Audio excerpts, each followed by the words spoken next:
Hello, listeners. Welcome to another episode of Cognitive Dissidence. As usual, I'm your host. I'm Jacob Shapiro. I'm a partner and the director of geopolitical analysis at Cognitive.investments. Joining me on the podcast today is Dee Smith. He is the CEO of the private intelligence agency Strategic Insight Group. I've met Dee. I've known him for a couple of years now. We've done a bunch of interviews on Real Vision, and I finally decided to steal him off of Real Vision, and Dee was generous enough with his time to come on the podcast and give us an hour plus of his time. I also want to thank Dee. I was 15 minutes late for this recording, running around like a chicken with my head cut off, putting out a fire here in New Orleans that is not interesting to talk about. Maybe I'll put a parenting corner or something like that on the podcast in the future. But thank you, Dee, for being patient with me, even though I was 15 minutes late and staying for over an hour. I thought it was a really, really excellent conversation. Listeners, if you want to talk to me about what we do at Cognitive Investments, anything about the podcast in general, what's going on in the world, hit me up at jacob@cognitive.investments. I am at your service. Otherwise, hug the people you love. Cheers, and see you out there.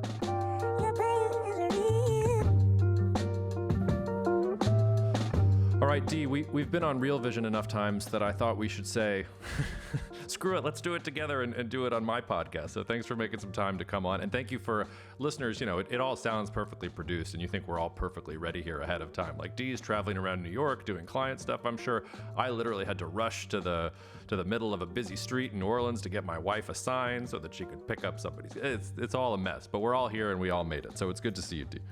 Good to see you. Thank you for having me on.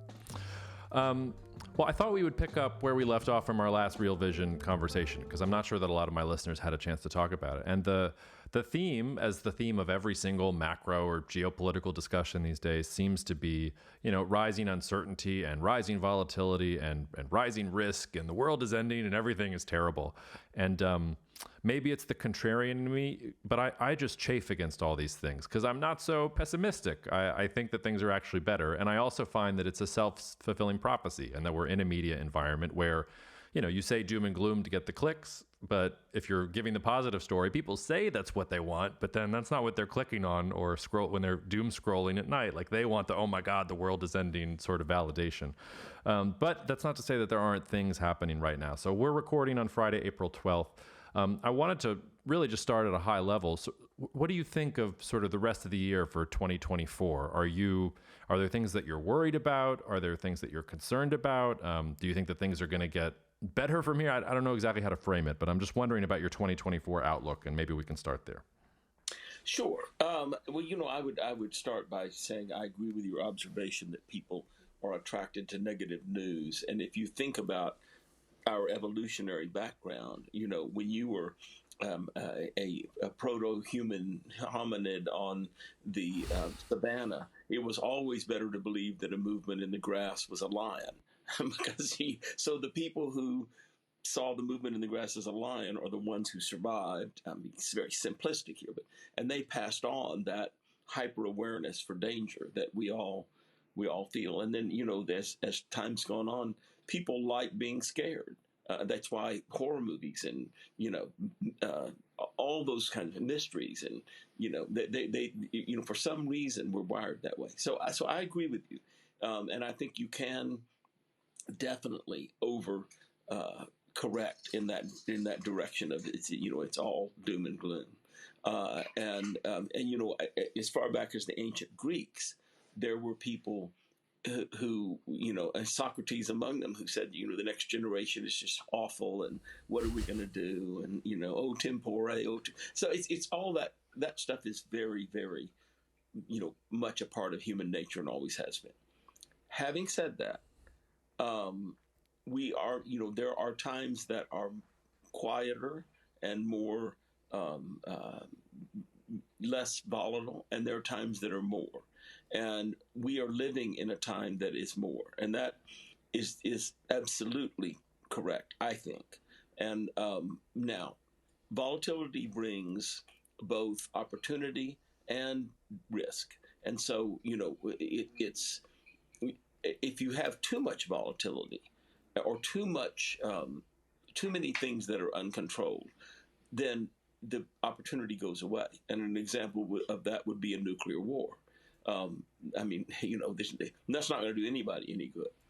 But at several levels below that, which is where we are now and hopefully where we stay, there is enormous risk, and there is opportunity. But the thing that I would say impresses me the most, and I'm hearing this from people here in New York for the first time, in a clearly articulated way, because I've usually been saying it to them, and now they're saying it to me, is that the level of uncertainty and the coalescence of multiple strands of uncertainty has reached a point that it's affecting their business, and then people are having a hard time performing to budget, for example, because there's so many, X factors, exogenous factors, torpedoes from left field, and all that stuff that they can't project the future in the way that they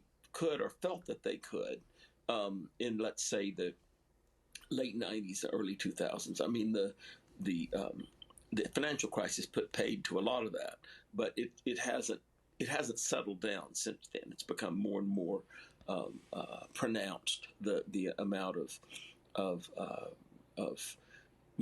just volatility and uncertainty.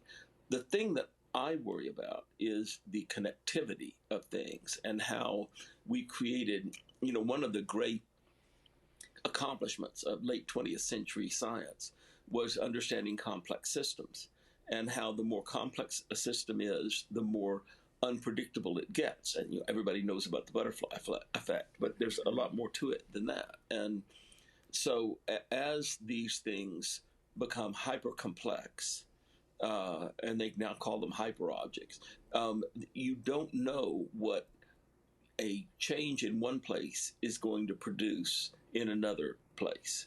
And so, we keep seeing examples of this. There are emergent phenomena, cascade effects, all these things that have, we now understand the mathematics of it, and the mathematics of it is very uncertain.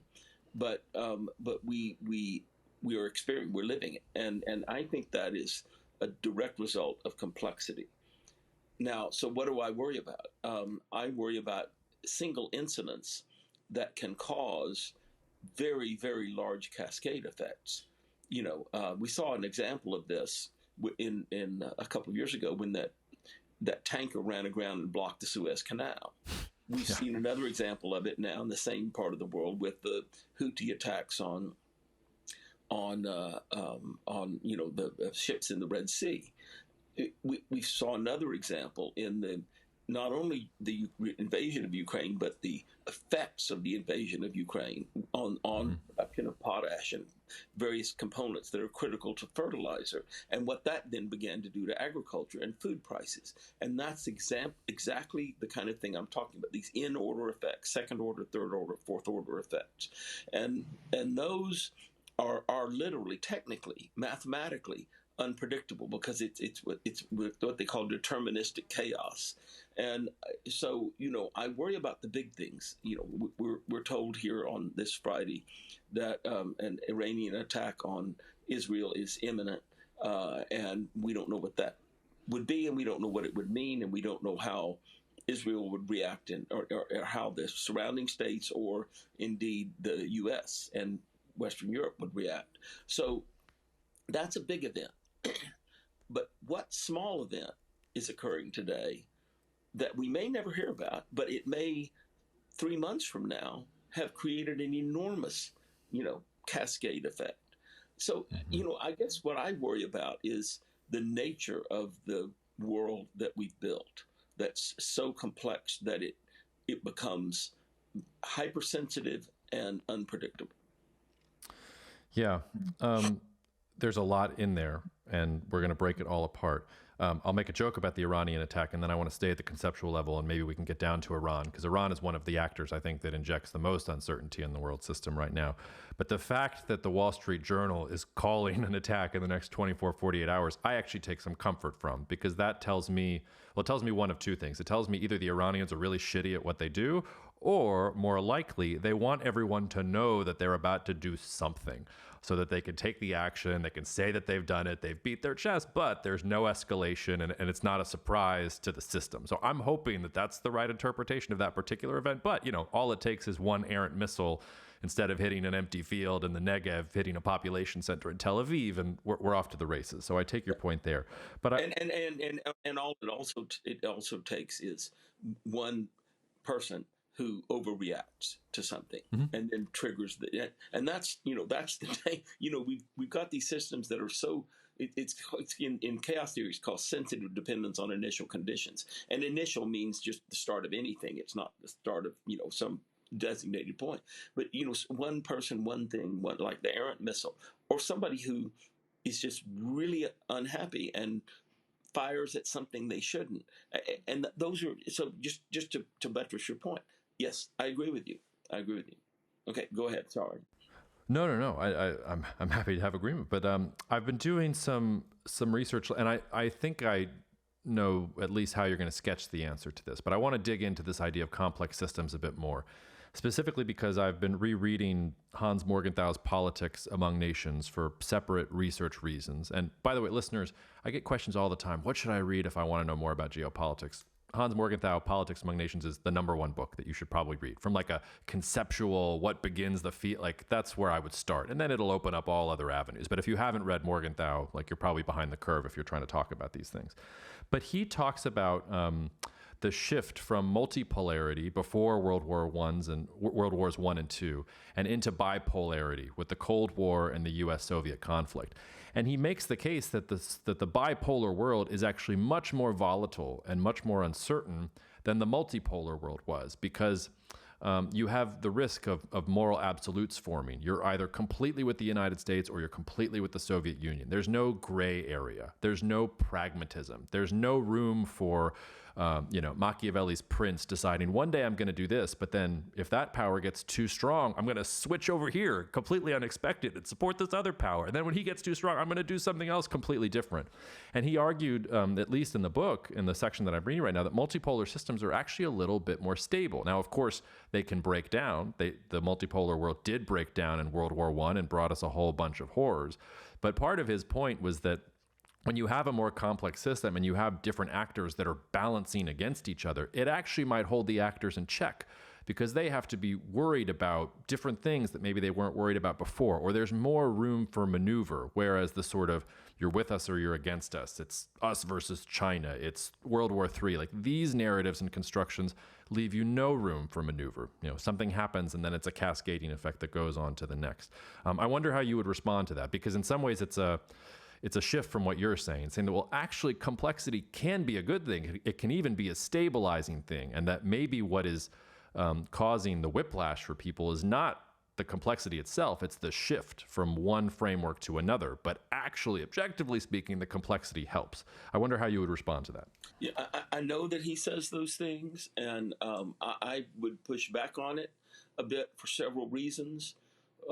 First of all, we didn't actually get to World War III, and we're closer to it now than we were during the whole Soviet-U.S. standoff.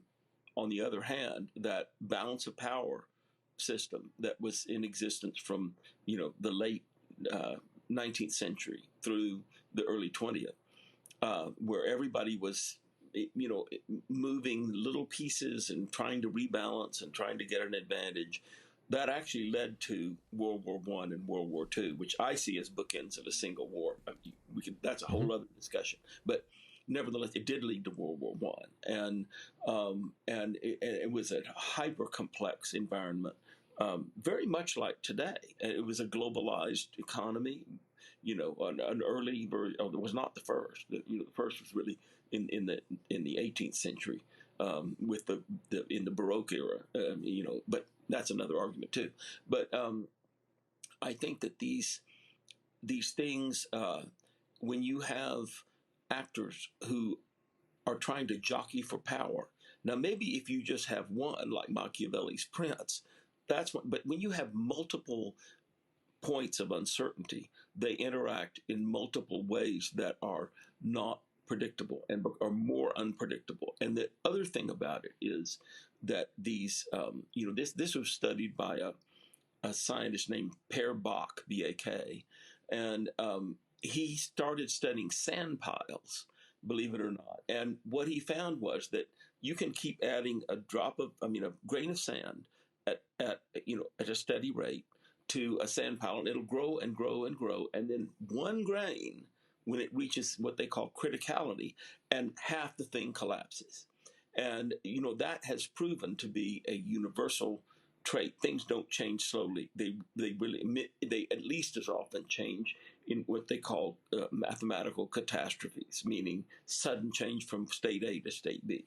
And when you have a complex system, you don't know which grain of sand is going to produce that, and you have these cascade effects. Well, such and such happened, so I need to do this, and somebody else, well, he did that, I need to do this, and so you get this, and this is, as I say, it's been studied mathematically, and you get this enormously unpredictable and rapidly escalating kind of situation. And I think he was certainly writing before that was as well understood as it is now, but I just it's not how I see the world working. Now I could be wrong, but it's just not. I see complex systems as I see it through. I have partly a science background, and I'm very interested in that kind of thing, and I see those things. I see the rise of complexity theory is a real breakthrough, and I think that it's given us a lot of insight into things that we didn't have before. I mean, we could talk about scale. That's another fascinating thing. That's not quite relevant to this, but it's just it's an accelerant, and it's a volatility creator. So that's my response to that. Yeah, no. And I mean, it's also a mark of how much political science has changed. I mean, the idea of chaos theory and probability theory and advanced mathematics is not what Hans Morgenthau probably conceptualized as political science. Whereas, today the field has changed in significant ways. One sort of way to pick at this is, obviously when Morgenthau was writing, nuclear weapons were around. But they were new. It wasn't something that had been established previously. And it seems to me that the biggest difference between, if we are headed towards a more complex world and a multipolar world, the biggest difference to me from the previous time this happened in the late 19th century is there are nuclear weapons now. And I wonder if you think that can a conflict like World War I happen in a world with nuclear weapons? Because there was no sort of deus ex machina hanging over these warring states in Asia and in Europe that were jockeying for position. Whereas now, if you had that kind of threat, I mean, imagine if there was a German invasion of France or something equivalent in today's environment, and one of those countries had nuclear weapons. Like the nukes would get fired, and the war wouldn't escalate to that position. So in some ways, it makes the worst case scenario scarier, but it also makes the worst case scenario maybe less probable because it's all about mutually assured destruction. So how do you work nuclear weapons into your framework for thinking about this? Because I would think it's both stabilizing and yet deeply unsettling at the same time for you. I think you're exactly right. I think that's a really important point or set of points.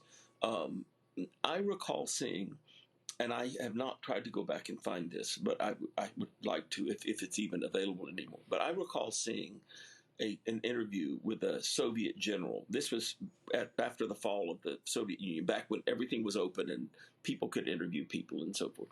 And what he said was really interesting and chilling. And he said, "I'm of the last generation who has actually walked the field of a nuclear explosion. And when we're gone, nobody's going to know what that was really like. And so it's going to become much more likely that it happens again." And it's a really good point, and I think that is in fact the case. That's where we are. Nobody in living memory, or they're so old, they're certainly not in active, activity in politics or military or anything. So I think that's one aspect of it. We just, it seems to me that these things that you have these one factor in these relatively quiescent periods in history is that you have people who've gone through the intensity of war and realize how horrible it is, and then and just resolve it's never going to happen again. And of course, what that means is it never happens again on their watch because they're motivated. And then people who haven't done that, they forget. And I'm not just talking about nuclear weapons. And that's part of this gyration that you see, this sine wave of, conflict and quiescence and conflict and quiescence. I think there are lots of other factors too. But I do think that nuclear weapons change the entire dynamic. I think, that it's very hard to make them. It's very hard to store them and maintain them. But nevertheless, it's 70-something-year-old technology now, and there are lots of countries who are working on it, and there are lots of offshoots of it that are not quite as bad, but dirty bombs, and that sort of thing that can have very long-term effects, but can have instant effects on the value of commercial real estate that at an existential level for the world economy. If you take out, London, meaning it's covered with radiation, and suddenly all that value is gone. How do we deal with it? But anyway, that I think I would add to nuclear weapons, bioweapons. I would add chemical weapons, less so chemical because they're hard to distribute. Bioweapons, though, somebody with a few $1,000s can buy CRISPR editing machinery and technology and put it in a garage and potentially create something that could kill millions of people.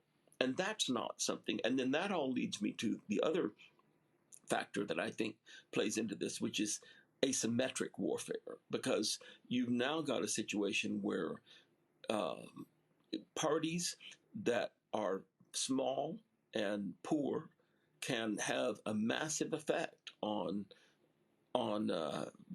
very large players, like what's going on with the Houthis in the Red Sea, and has affected the whole economy because now ships have to go all the way around Africa, like they did in Vasco da Gama's time, but those weaponized drones cost at most a few $1,000s. The only effective way we have of countering them right now is missiles that cost well north of $1 million. So you have this ability of a very small player with limited means to now challenge and make a real nuisance for at least a very large player or a set of very large players, and that whole asymmetric equation is intensifying as we get into other kinds of asymmetric combat, cyber war, for example, and so forth. So those things have to enter. I think we're in a different period than we were in the 19th century, but I don't think that the difference. I would argue that the differences have not made it less likely that combat happens. They've made it more likely that combat happens. And the question is, have they made it more likely or less likely that global combat at an existential level, like a nuclear war or something else, happens? And I don't know. I don't know really what the answer to that is. Well, we're off to a really uplifting start here. So let's see if we can. Well, you tell me you're the optimist, so I feel like I have to play the pessimist. Oh, that's fine. I appreciate a good contrarian. We can flip back and forth. One of my, well, I won't tell that story right now. I'll tell you that story to you later. Sorry, listeners. I'm going to ask you a question now that I don't want you to take pejoratively, because I think the fact that you're older than me gives you more experience. But, sort of my career begins with the 2008 financial crisis, to date myself. And if you're thinking about geopolitics since 2008, it's just sort of been a steady linear decline towards shittier outcomes. Like things just get worse and worse and more unstable and more risky and all these other things. Your career is much longer than mine so far. And I wonder, does it feel like a linear downward line to you? Does it feel like we're returning to a previous level of instability? Like when you take in sort of your own career and where the world was when you started and where we are now, what is, I just wonder what that plot looks like in your brain. That's a really interesting question, and I'm not sure anybody's ever asked me that before. But when I started out, seriously doing things professionally, It was the Soviet Union was fully in place. That bipolar system was fully in place. Um, the world was a stable place. I mean, there were worries, but the world was relatively stable, and it was opening up into a period of globalization. Um, Generally speaking, uh, things seemed to be getting better. There was a consensus that later became called the Washington Consensus, but it wasn't called that in the early days. But nevertheless, it was the liberal international order that all these countries were going to. We were going to create a global system. We did create a global system of rules, and countries abided with it. By even the Soviet Union did. I mean, everybody, because if you don't have rules on things like where satellites are in orbit and how international communications operate, then you don't have it at all because it all interacts. Anyway, so it seemed the 80s and the 90s were a period of great optimism. And I ran an NGO, and we did all these things about, to help cultures understand and interrelate and help them communicate and down at the level of the common person. That it was the top level too, but also it was the ability to actually get people excited and interested in understanding another culture, and all the cultural protectionism, if you want to call it that, was not there. And it was open, and it was so that's the world I grew up in, and it was very optimistic. And I guess what happened is that personally, putting all that effort into it, I saw didn't really. Things got worse, and they got considerably worse. In 1989, I was in Moscow when the Berlin Wall fell, and it was just exuberant optimism, and I was part of that. I mean, I agreed. And then it was just a very short period, before things started to seriously fall apart. I mean, we brought, China into the global economic system. All this stuff was happening, and then like dominoes, starting around the late '90s and being pronouncedly greater in 2001, and then in 2008, the dominoes just started to fall, and it was as much negative as the previous period had been positive.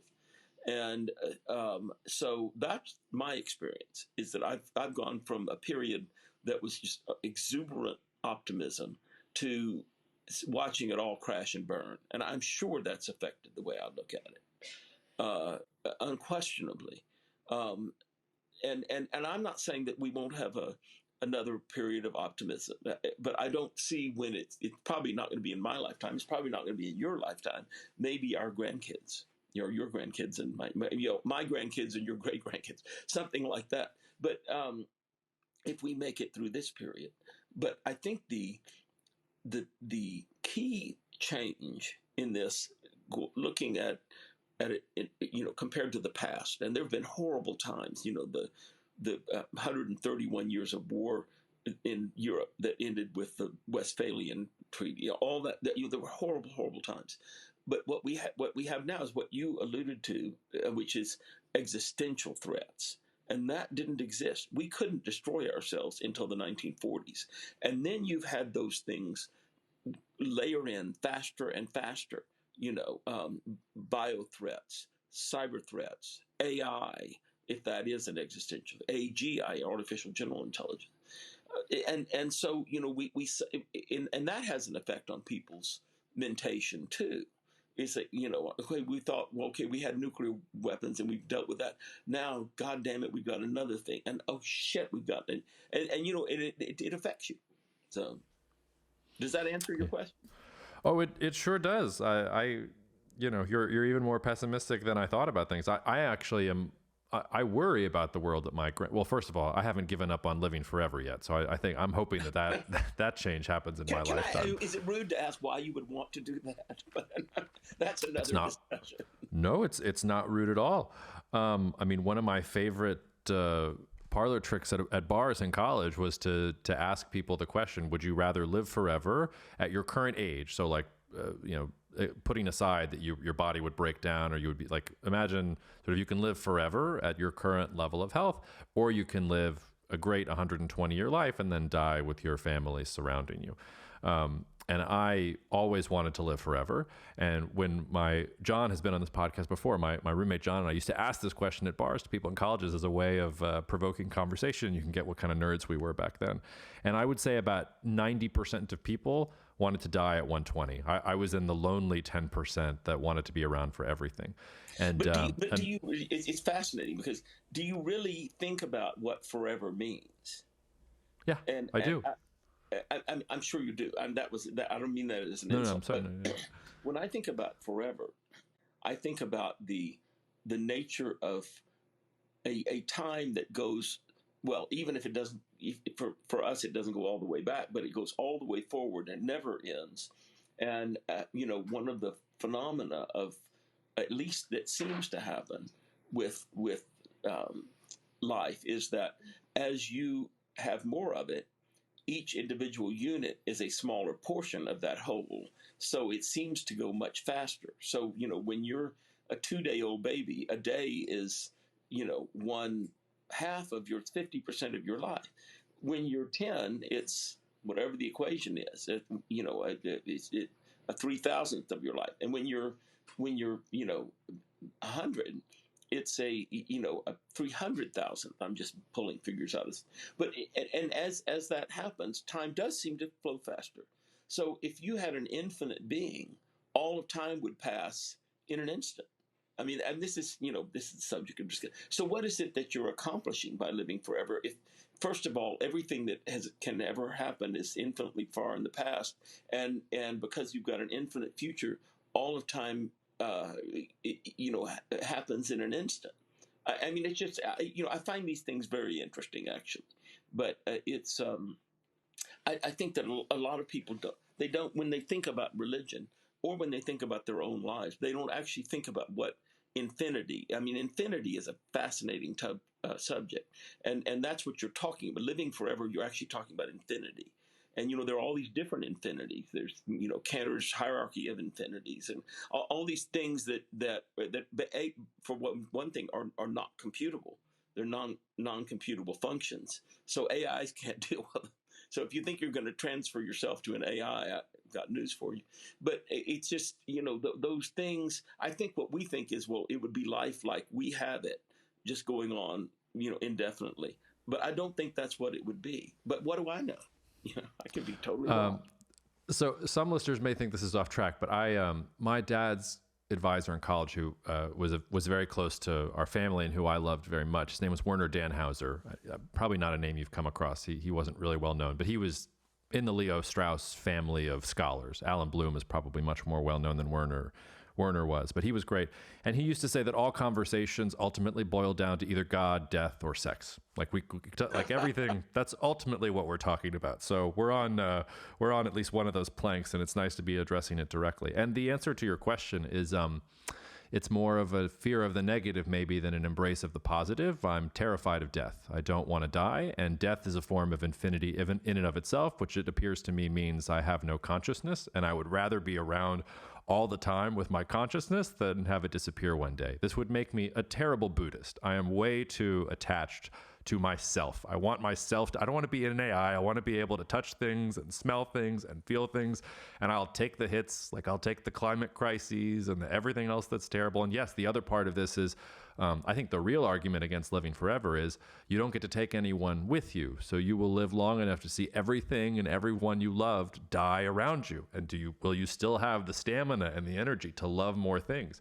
And in that sense, it's both defiant and very profoundly idealistic that I'm like, yes, sign me up. I think I have never-ending reserves of love and attention to give to all sorts of people in the world. But I fully, I'm in the 10%, and I fully recognize that a couple thousand years in, I might be looking around being like, man, Dee was really right on that April 12th of 2024. I should have let it go. One argument that I like to adduce on this is Seneca's argument, the Roman philosopher, who said, if I get this right, and I usually invert it, but as long as you can worry about being dead, you're alive, and once you're dead, you can't worry about it anymore. So what's there to fear? That's assuming that death is a total cessation. Now, I don't know that it is. I don't know that we don't. I mean, the concept of conservation is so strong in science, in physics, conservation of mass. It may well be that we do survive in some way, or that we're just outside of time, and that time in this universe is an anomaly. And we are getting way off track here for geopolitics. But and I really don't know the answers to those questions, but I do. I guess that's a big difference. Is I'm not afraid of death, and I've nearly died more than once, and but maybe that's why I'm not. But it's a very interesting topic, and you may be right, I may be totally wrong. So, and I'm, in the non-existence that I have after death, I may be thinking, gosh, I wish I'd listened to Jacob. Who knows?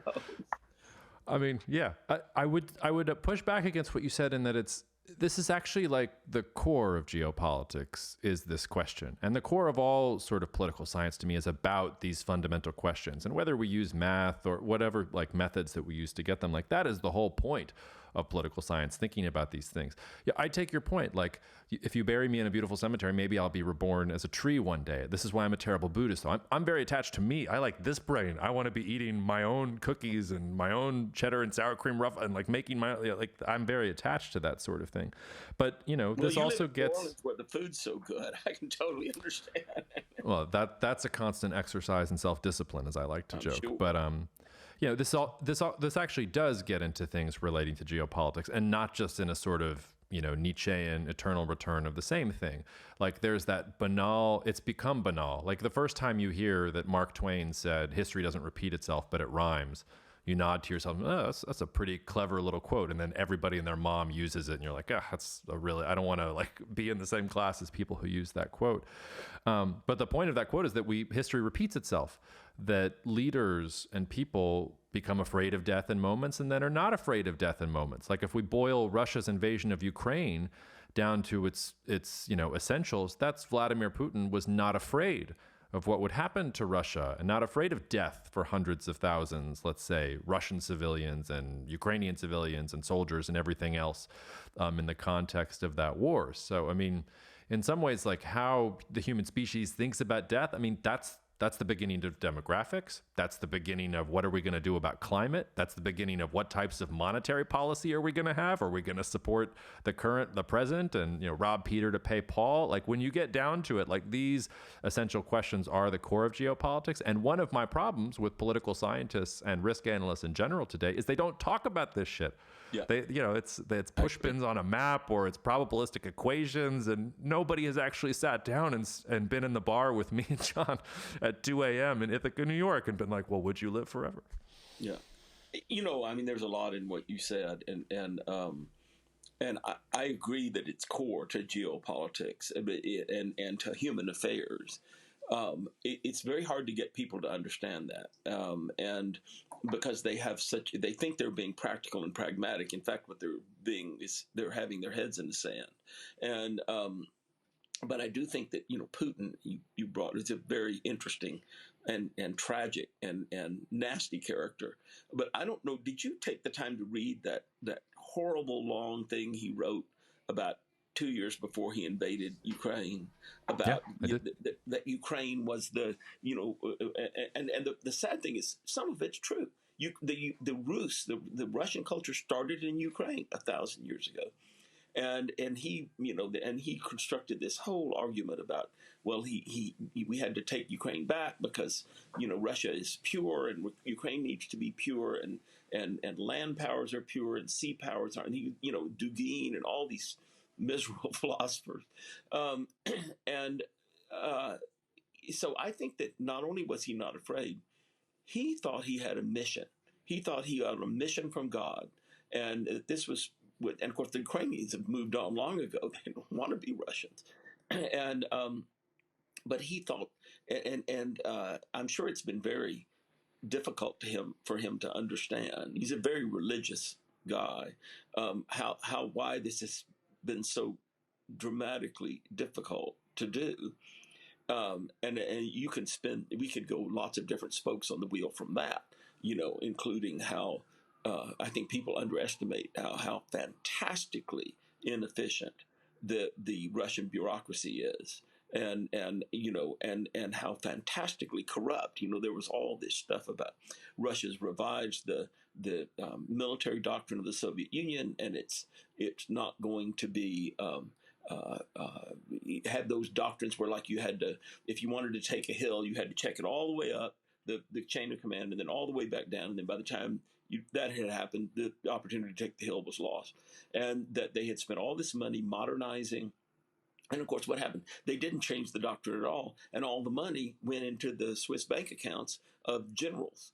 And so, it's just, there's several directions to go with that. But I find Putin a fascinating character because I think he's an example of someone who really starts believing their own bullshit and has has created a one of these authoritarian systems where nobody will talk contrary to him. Nobody will counter him because he's got everybody's family as hostage. And so if he doesn't like you, it's not that you're going to be in prison. It's that your family's going to be completely, decimated. And the whole situation is tragic. And he's got thousands of nuclear weapons, by the way. And if even half of them work, or even 10% of them work, there's no end to what he could do. Yeah, I mean, speaking of nightmare scenarios, I worry more about what happens to the nukes if Russia falls apart than I do about Putin hitting the button. I agree with you. What Chechen warlord gets a couple nukes and what do they decide to do with them? Ukraine had a bunch of nukes and they gave them up, and that's never going to happen again. No, I mean, guarantees that weren't guarantees, and if they had the nukes, Russia wouldn't have invaded, and that point is not lost on anybody.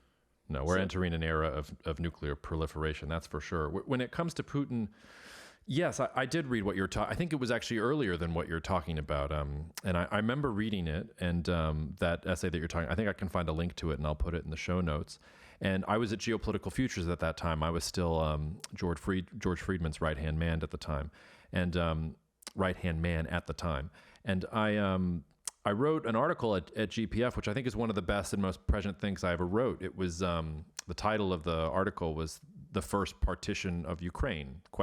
And I wondered whether 2014 was the first partition of Ukraine, and whether there would be future partitions, and whether the future of Ukraine wasn't going to be unlike Poland in the 18th century, if it was just going to get salami sliced, not just by Russia, but there are parts of Ukraine that Poland would like back. There are parts of Ukraine that Hungary would like back. Even Romania sort of gets in there and wants it too.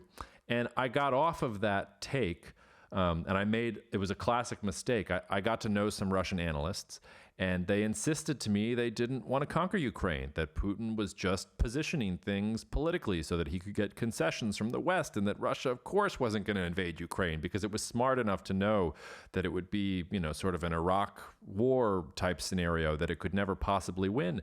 And up until Russia invaded, my Russian analyst friends were telling me that, and then they went silent. They didn't want to talk to me anymore. And I made the mistake of listening to them. And I got Putin wrong. Like I said, I thought he was sort of posturing. So even though I had the mental map at one point in my head of what was correct when the chips were actually down, I didn't have Putin correct. And it's a mistake I still hate myself for making. I will also say, though, it was also an example of good risk control, because we actually had some exposure to Russian equities at Cognitive Investments at the time, because we thought we were contrarian and saying an invasion wasn't going to happen.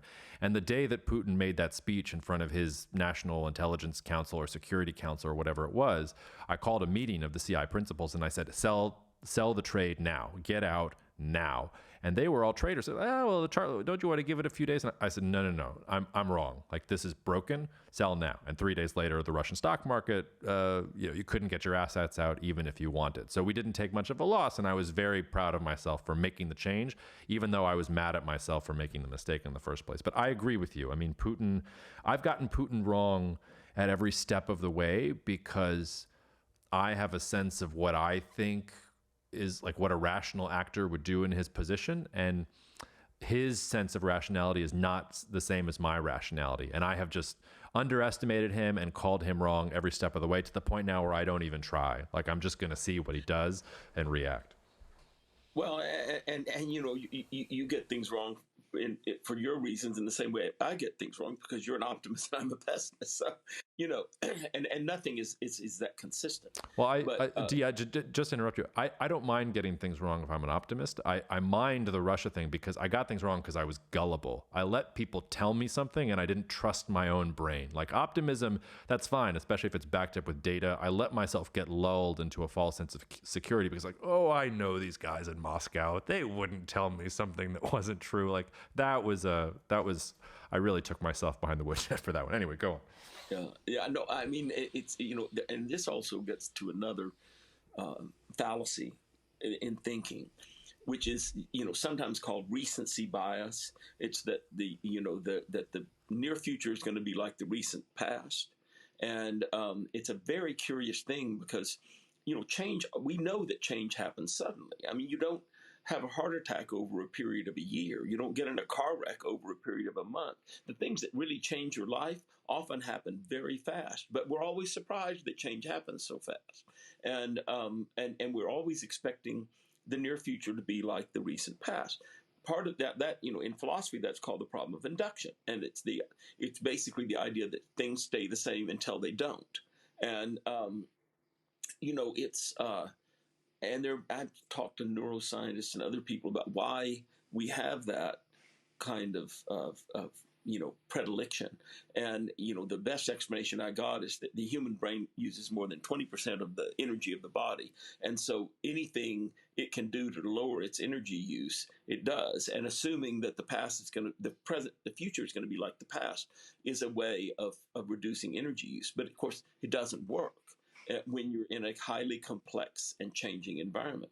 But in terms of Putin, this is a guy who has been afraid of a shaman in Siberia he's not a rational actor. And, this is getting into territory we may or may not want to explore now or at another time. But I think that a lot of these people who become powerful leaders and appeal to people in a way that gets them into that position, whether democratically or otherwise, but let's say democratically, are not playing with a full deck. I think that there's some quality of this certainty and this aggressive certainty that those people display that appeals to individuals and families and people who have been oppressed or who are on the hitting end of the stick or whose lives have not turned out like they wanted. And here's someone he's got a simple answer. He or she has got a simple answer. They're forceful. They like the fact that this person, dismisses the elite and dismisses the extant structures and that very quality, lets them get into these positions of power. So it's a real dilemma, because what that means, and this is not my observation, it's been observed many times, but the things that allow you to get elected should prohibit you from holding office. And there's some truth to that. Yeah. We could stay on that forever, but I've already taken most of the time that I asked for from you, and you're being very generous. So there was one thing I wanted to ask you before I let you go, and you'll have to agree to come back on to continue this. And next time we'll do it with the actual beers, like we were joking beforehand. I know you cut your teeth a bit in Central America and South America and things like that, and you're also based in Texas. I think aside from the U.S. election, the most important thing that's going to happen arguably in the Western Hemisphere this year is Mexico's elections and the future of U.S.-Mexico relations. And I wondered if you could just give me your 5-minute, what do you see risks? Do you see opportunities? What do you think happened if Biden wins versus what do you think happens if if Trump wins. I mean, it's pretty clear it's Morena and Scheinbaum in Mexico itself. Whether it's a supermajority or not might be the question there. But just curious to get your take on Mexico and U.S.-Mexico relations, the short version. Okay, that's another 30-minute conversation, but I'll try to boil it down to 3 minutes. Scheinbaum is not AMLO. She is very different.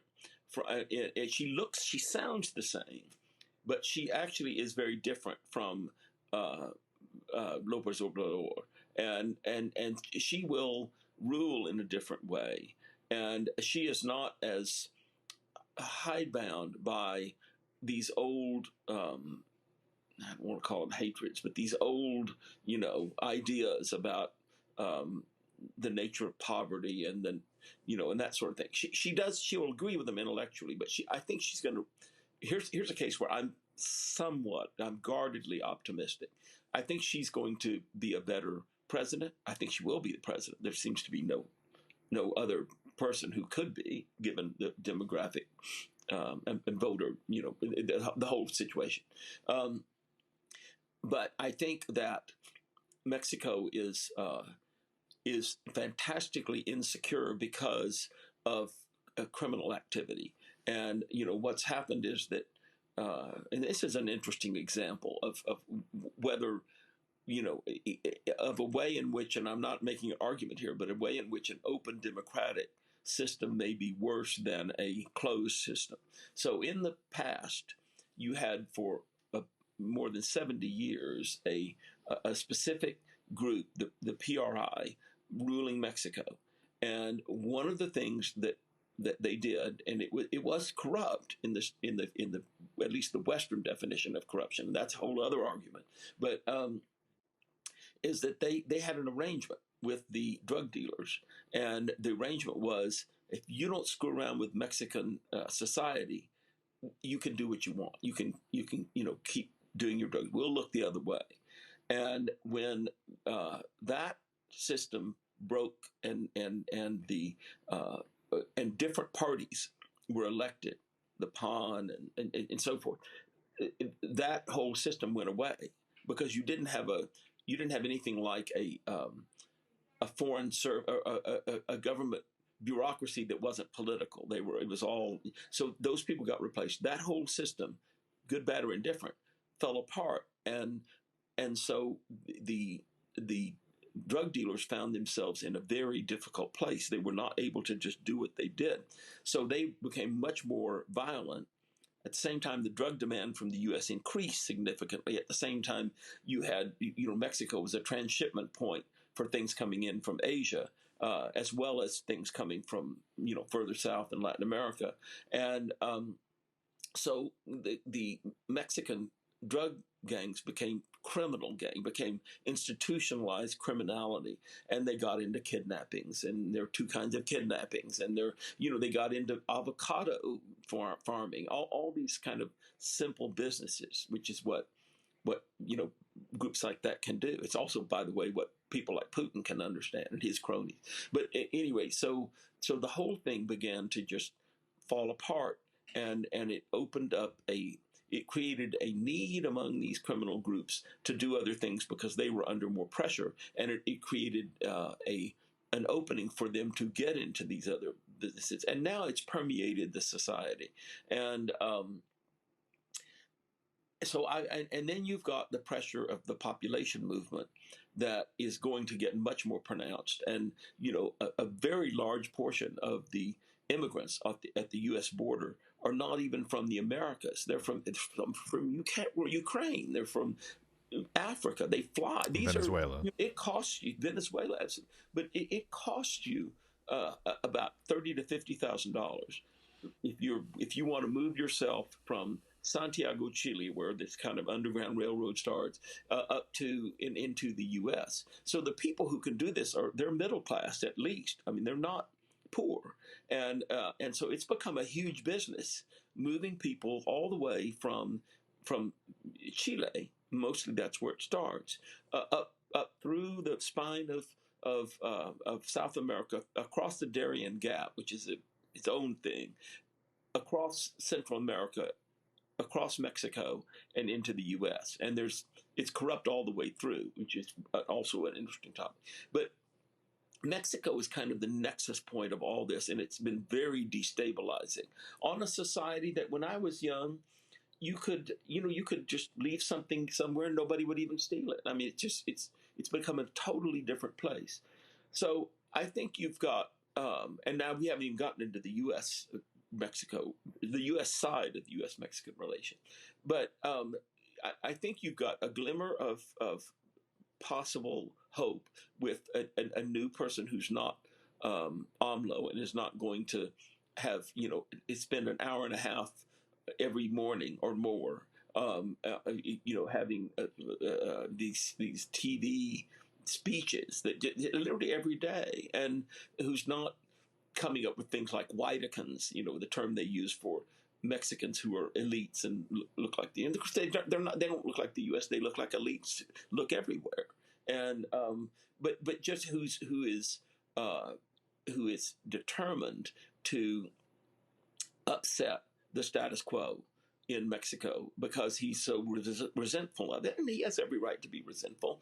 The poor people in Mexico have been horribly shat upon, but nevertheless, it's just added another layer of resentment and instability to Mexican society. That may start to ameliorate a bit, but then you have the drug demand from the U.S., and you have the supply of guns going into Mexico from the guns and other weapons from the U.S. And so, and it really is probably my favorite place in the world. I think it's one of the most fascinating, interesting countries. It has an ancient history that is equal to any. The food is amazing. I mean, it's just a great culture, but it's really going through a bad period, and I don't see that. Sadly, I wish I could say I did, but I just don't see that changing in the near term, given all these pressures. In terms of what a Biden or a Trump will do, Trump, of course, and AMLO were very much alike, and they got on, even though one was far to the right, or claimed to be, and one was far to the left. Now, do left and right even make sense anymore? That's a whole other argument. But I think that, with Biden, you'll have a more of a less of a status quo, and things will quiet down a little bit. With Sheinbaum, if with Trump, he will try to see the AMLO and Sheinbaum, and he will also really try to crack down on the border because that's what his constituents want. So, there are pluses and minuses. But it's going to be it is, and I agree with you. It's certainly the most important thing in the hemisphere, and it's one of the most important things in the U.S. And Mexico is once again the U.S. Leading trade partner. And interestingly enough, 50% roughly of the trade between Mexico and the U.S. goes between the northern states of Mexico and Texas. So we're right in the. And you're not far in New Orleans. I mean, it comes up to our part of the country. And anyway, those are a few thoughts. More than 3 minutes, sorry. No, that's great. We'll pick it up there next time. I'm reminded of, politics is a flat circle when it comes to ideology. But we could talk forever. But Dee, I can't let you talk forever because you've already been generous with your time. So you'll have to agree to come back on soon, okay? Look forward to it. Thanks again. Enjoyed it. Thank you so much for listening to the Cognitive Dissidents podcast, brought to you by Cognitive Investments. If you are interested in learning more about cognitive investments, you can check us out online at cognitive.investments. That's cognitive.investments. You can also write to me directly if you want at jacob@cognitive.investments. Cheers, and we'll see you out there. The views expressed in this commentary are subject to change based on market and other conditions. This podcast may contain certain statements that may be deemed forward-looking statements. Please note that any such statements are not guarantees of any future performance, and actual results or developments may differ materially from those projected. Any projections, market outlooks, or estimates are based upon certain assumptions and should not be construed as indicative of actual events that will occur. Cognitive Investments LLC is a registered investment advisor. Advisory services are only offered to clients or prospective clients where Cognitive and its representatives are properly licensed or exempt from licensure. For additional information, please visit our website at www.cognitive.investments. The information provided is for educational and informational purposes only and does not constitute investment advice, and it should not be relied on as such. It should not be considered a solicitation to buy or an offer to sell a security. It does not take into account any investor's particular investment objectives, strategies, tax status, or investment horizon. You should consult your attorney or tax advisor.